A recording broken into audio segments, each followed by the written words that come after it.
So, ukikuwa na uwezo, avoid na maisha yako yote kuishi kwa wenyewe. Na hii especially ni ya mtu mwenye anajaribu kuanza maisha peke yake around hapo 18, 19, 20 mpaka 25 and 27 years. So let's say hypothetically umetoka kwenu cause of a toxic background, a toxic family, alafu umeenda kuishi na friend wako mwenye ako na wazazi wake. So like unaishi kwa friend wako pamoja na wazazi wa friend wako. Kama let's say unaishi tu na friend wako na yeye ndo like anaketa for everything, shelter, fooding, kila kitu, uko tu hapo kukaa. So the more you stay there, utaanza kukua comfortable, uanze kufeel like one of them, like utaanza kufeel kama you're part of the family, you get. So unajua one thing yenye watu huwa hawarealize ni the more you stay with someone, especially kama si familia yako, watu wana kuchoka, like people start resenting you but silently. So after a while, in most cases, utaanza kuona fulani na fulani ni kama amechange, utaanza kuona ni kama madharau kidogo zimeanza kukick in. So siku moja watu watakuja kukuambia, by the way, you know what, it's time to go,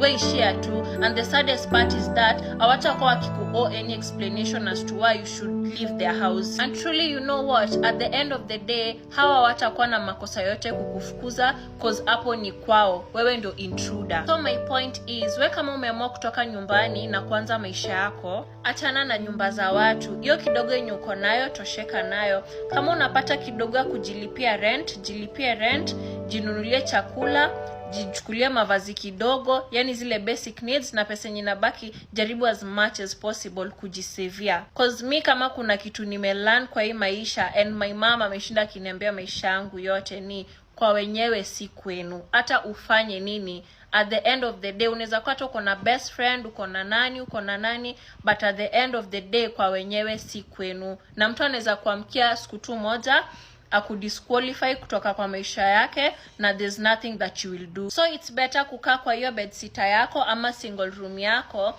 rather than kukaa mali enye the future is not predictable, you get. Kwa ufupi, zoea kujituma na kutosheka na kitu yenye uko nayo. Bye bye.